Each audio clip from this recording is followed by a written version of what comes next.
Bismillahirrahmanirrahim. Assalamualaikum warahmatullahi wabarakatuh. Allahumma sholli ala sayyidina Muhammad wa ala ali Muhammad.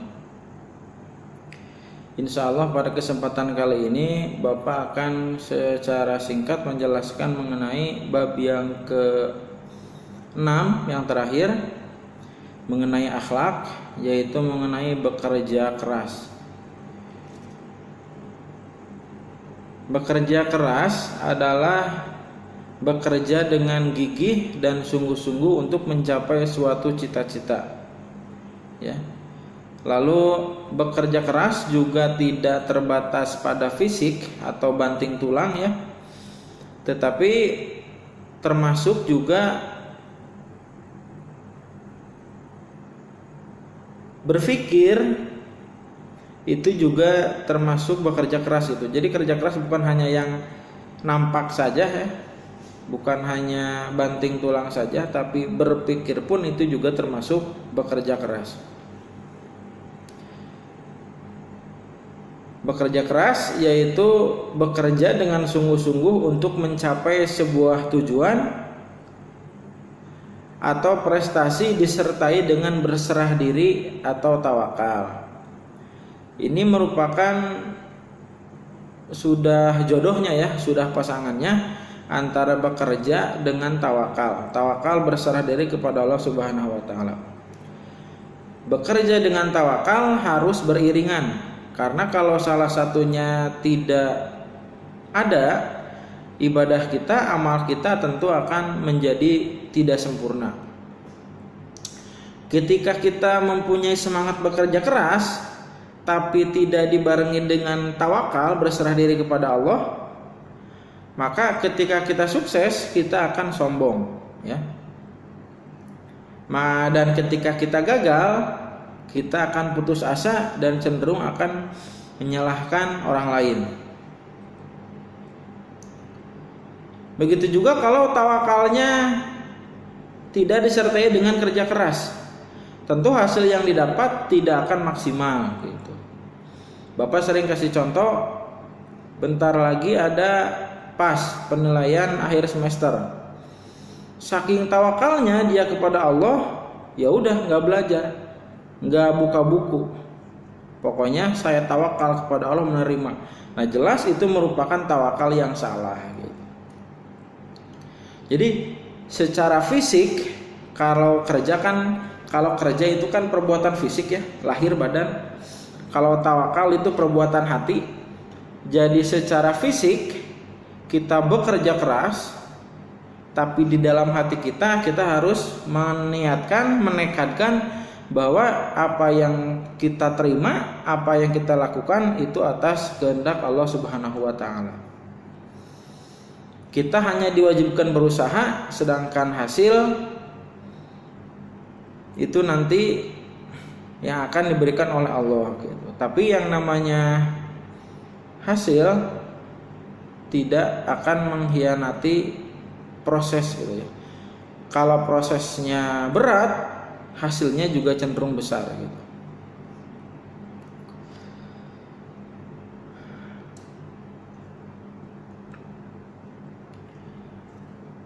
Baik untuk kepentingan dunia dan akhirat. Dengan demikian, sikap kerja keras dapat dilakukan dalam menuntut ilmu ya, mencari rezeki dan menjalankan tugas sesuai dengan profesinya masing-masing gitu.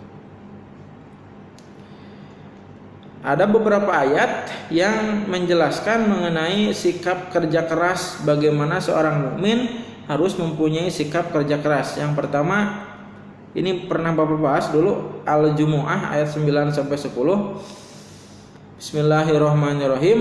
Ayat yang ke-9 ini menerangkan tentang sholat Jumat ya, dan yang ada kaitannya dengan bab sekarang kerja keras, yaitu di ayat yang ke-10-nya.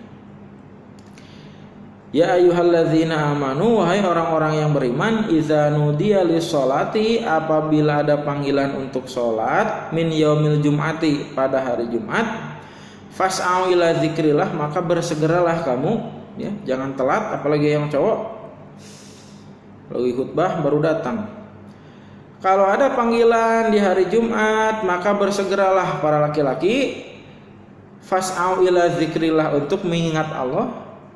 Wadzarul bai'a, dan tinggalkanlah jual beli atau segala sesuatu yang menghambat kita melaksanakan ibadah sholat Jumat.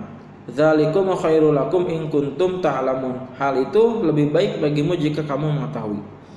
Nah, yang ayat ke-10 yang menjadi pembahasan kita, fa iza qudziyatis sholat, kalau telah selesai sholat Jumat, fantashiru fil ardi, maka menyebarlah kalian di muka bumi. Kembali lagi kepada profesi tempatnya masing-masing. Yang tadinya sebelum Jumatan kita belajar, balik lagi belajar. Yang tadinya dagang, udah Jumatan, balik lagi dagang. Yang tadinya ke kantor, Jumatan dulu, udah Jumatan, balik lagi ke kantornya masing-masing. Jadi jelas kita diperintahkan untuk beribadah yang pertama, dan yang kedua setelah beribadah kita dituntut untuk mencari karunia Allah. Fantashiru fil ardi, menyebarlah kamu di muka bumi, balik lagi ke posisinya masing-masing. Buat apa? Wabtaghu min fadlillahi, untuk mencari karunia Allah, mencari rezeki Allah gitu. Tapi awas, apapun pekerjaan kamu, ya, mau panas-panasan, mau hujan-hujanan, mau gajinya gede, mau gajinya kecil, ya, tapi awas, wazkurullaha katsira, dan berzikirlah kepada Allah dengan sebanyak-banyaknya. Artinya jangan sampai pekerjaan kita apapun itu menjadi penyebab kita lupa terhadap kewajiban kita. Bekerja yang seharusnya menunjang untuk beribadah, jangan menjadikan alasan untuk sebagai penghalang kita beribadah.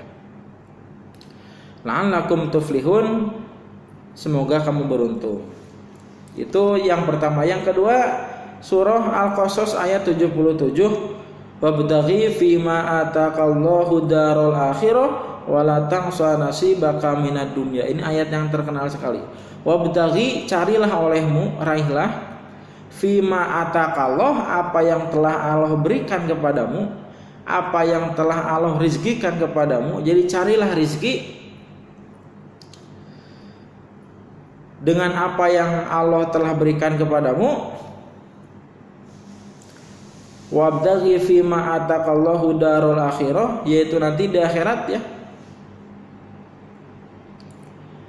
Carilah apa yang telah Allah berikan, Allah janjikan kepada kamu nanti di akhirat. Tapi awas, wala tansa nasibaka minad dunya, kamu jangan melupakan bagianmu di dunia. Tujuan kita memang, tujuan akhir kita yaitu akhirat, ya. Kita sebagai muslim harus percaya adanya kehidupan akhirat, kehidupan setelah alam dunia. Dunia begitu singkat, akhirat begitu panjang. Nah, yang menjadi tujuan kita yaitu akhirat. Kehidupan akhirat yang panjang ditentukan oleh kehidupan dunia yang singkat, ya. Jadi tujuan kita itu apa? Akhirat. Tapi walaupun tujuan kita itu akhirat, tapi kita dituntut untuk tidak melupakan tempat kita sekarang saat ini, yaitu ketika berada di dunia gitu. Karena baik atau buruknya nanti di akhirat itu ditentukan kita di dunia. Ad-dunya mazra'atul akhirah. Dunia itu merupakan pertaniannya nanti di akhirat. Apa yang kita tanam sekarang nanti juga apa yang kita panen di akhirat gitu. Ya. Jadi tiap hari puasa terus. Puasa bagus, sholat bagus, tapi kalau sampai meninggalkan kewajiban, misalkan contoh, ya, ada sebagian dari kelompok muslim yang suka berdakwah kemana-mana gitu, tanpa menafkahi keluarganya. Nah, itu juga salah, ya, karena keluarga merupakan sudah menjadi tanggung jawab dia.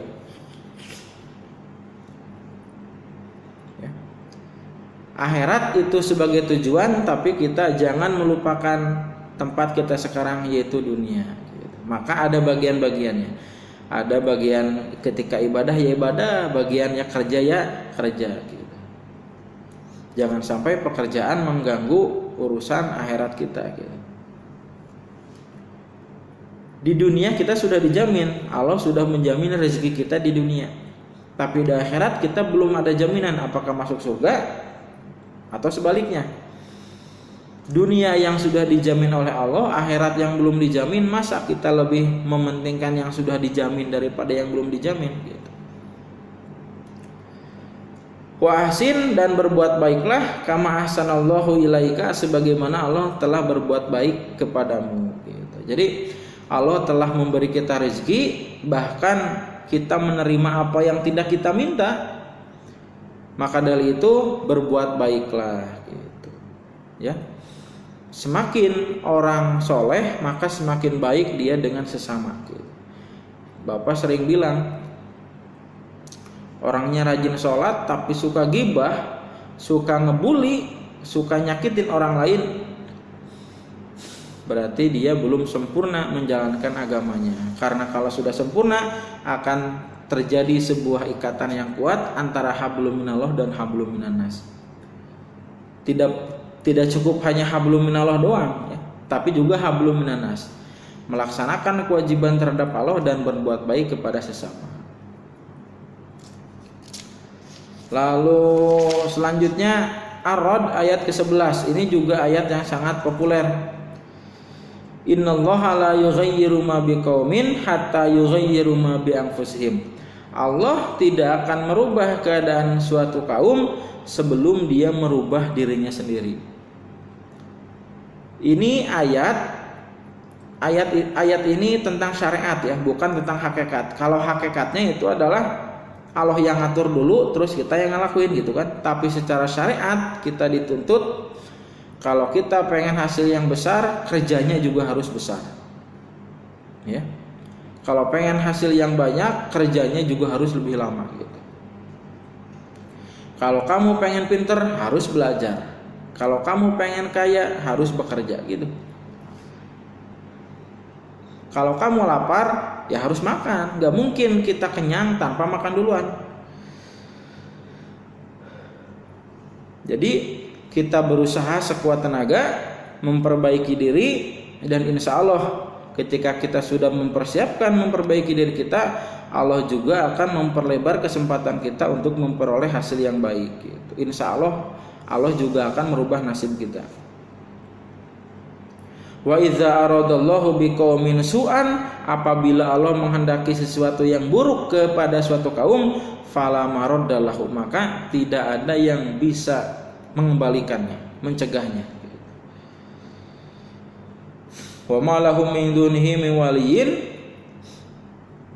dan tidak ada pelindung bagi dia, dan tidak ada pelindung bagi mereka selain dia. Kalau Allah sudah menghendaki suatu kejelekan bagi sesuatu, maka tidak akan ada bisa yang menolaknya, menghindarinya, dan dia juga tidak akan menemukan penolong selain Allah Subhanahu wa taala. Lalu An-Najm ayat 39, wa an laisa lil insani illa ma sa'a, dan bahwa manusia hanya memperoleh apa yang telah diusahakannya. Apa yang kita terima itu adalah apa yang kita beri ya. Kalau nanti kalian merasa saya kerja ini berat tapi gajinya tidak sesuai, tenang, sisanya akan dibalaskan di akhirat. Allah Maha Adil. Lalu yang terakhir surah At-Taubah ayat 105. Bismillahirrahmanirrahim. Wa qul ya'malu fasayarallahu amalakum wa rasuluhu wal mu'minun. Kul, katakanlah Muhammad, i'malu, bekerjalah kalian, beramalah kalian, karena kalau kita sedang beramal, kita bekerja, fasayarallahu wa rasuluhu wal mu'minun. Amal kita akan dilihat oleh Allah, amal kita akan dilihat oleh Rasul, dan amal kita juga akan diketahui oleh orang-orang mukmin. Apapun yang kita lakukan, walaupun sedang sendirian di kamar, sendirian di rumah, sendirian di tempat yang sepi, di tempat yang gelap, itu akan pasti diketahui oleh Allah, Rasul, dan orang-orang mukmin. Orang-orang mukmin yang mana yang mengetahui pekerjaan kita? Yaitu di dalam hadis disebutkan, kebetulan di LKS nggak ada. Kalau di buku paket ada. Orang mukmin yang mengetahui pekerjaan kita yaitu orang mukmin yang sudah meninggal dari kalangan kerabat kita. Misalkan keluarga kita ada yang sudah wafat, Dia mengetahui apa yang sedang kita lakukan dan yang telah kita lakukan. Ketika kita berbuat kebaikan, mereka di alam kuburnya bangga. Dan ketika kita melakukan dosa, tentu mereka akan menjadi sedih.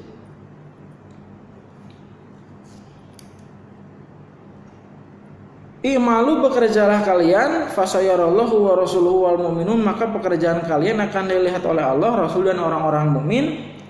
Wasaturaduna ila alimil ghaibi wasyahadah, dan akan kami kembalikan kepada Allah yang mengetahui yang gaib dan yang nyata. Fayunabbiukum bima kuntum ta'malun, apa yang telah kamu kerjakan gitu. Bekerjalah kamu yang benar ya. Dan apa yang akan kamu kerjakan nanti akan dikembalikan lagi, diperlihatkan kepada kamu. Catatannya ada. Makanya dalam bekerja, sebagai apalagi terlebih lagi kita sebagai seorang muslim harus mempunyai etos kerja yang baik, semangat kerja, motivasi kita kerja yang baik. Walaupun nggak ada bos, walaupun nggak ada manajer misalkan, walaupun nggak ada CCTV, walaupun nggak ada absen, tapi kita harus tetap bekerja dengan sungguh-sungguh. Karena apapun yang kita lakukan akan dibalas, diketahui oleh Allah Subhanahu wa taala. Lalu ada sebuah hadis yang pertama, wa'mal lidunyaka ka'annaka ta'ishu abadan wa'mal li akhiratika ka'annaka tamutu ghadan. Bekerjalah untuk duniamu seakan-akan kamu akan hidup selamanya. Artinya bekerja yang keras, nabung sebanyak-banyaknya, ngumpulin uang sebanyak-banyaknya. Lalu wa'mal li akhiratika, dan bekerjalah untuk akhiratmu, ka'annaka tamutu ghadan, seakan-akan kamu akan mati besok. Kalau kita tahu bahwa seminggu kemudian kita akan mati, kira-kira bagaimana sholat kita? Ketinggalan nggak? Subuhnya telat nggak? Isanya telat nggak? Sholat sunatnya, duhanya, tahajudnya ketinggalan nggak? Nggak. Maka salah satu resep supaya ibadah kita itu mantap, maka dengan salah satunya mengingat kematian gitu. Kita tidak tahu kapan kita meninggal, maka kita harus mempersiapkannya baik-baik. Bukan malah sebaliknya.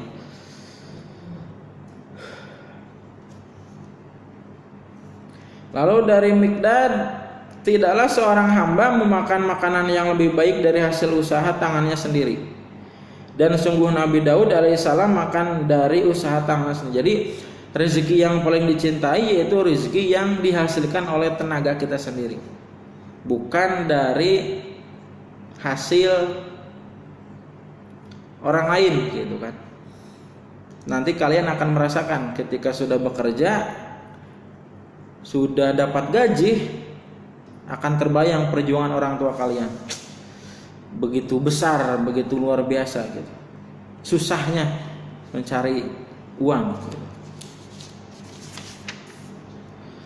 Ya, itu saja yang bisa Bapak sampaikan. Jadi awas, seorang mukmin yang baik, semakin tebal keimanannya, semakin baik juga dia dalam bekerja, sekalipun tidak ada yang mengawasi. Ya, senantiasa jujur, tidak korupsi uang, korupsi waktu dan lain-lainnya gitu. Terima kasih. Kalau ada pertanyaan nanti di bawah di kolom komentar. Mohon maaf atas segala kesalahan. Wassalamualaikum warahmatullahi wabarakatuh.